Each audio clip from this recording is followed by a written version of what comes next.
Ada satu hal yang baru saya sadari ketika mulai dewasa. Ternyata bukan orang tua yang berhenti bercerita. Kitalah yang mulai berhenti mendengarkan. Entah sejak kapan, cerita mereka terasa berulang. Tentang masa muda, tentang perjuangan, tentang pekerjaan, tentang orang-orang yang pernah mereka temui. Dan setiap kali mereka mulai membuka cerita, di dalam hati kita sering berkata, "Iya, tahu kok cerita itu lagi." Kadang kita mengangguk, tapi pikiran kita sudah kemana-mana. Kadang kita memotong pembicaraan. Kadang kita malah sibuk melihat layar ponsel. Bahkan ada yang merasa sedikit malu. Takut kalau orang lain menganggap ayah atau ibunya sedang membanggakan diri. Takut dianggap terlalu banyak bercerita. Padahal mungkin mereka bukan sedang pamer. Mereka hanya sedang mencari cara agar tetap bisa terhubung dengan anaknya.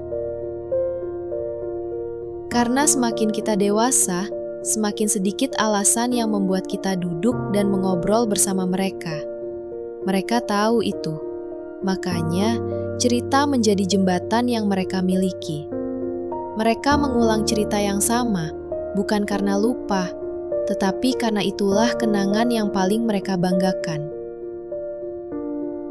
Karena di dalam cerita itu, ada masa ketika mereka masih kuat, masih dibutuhkan, masih mampu melindungi keluarganya.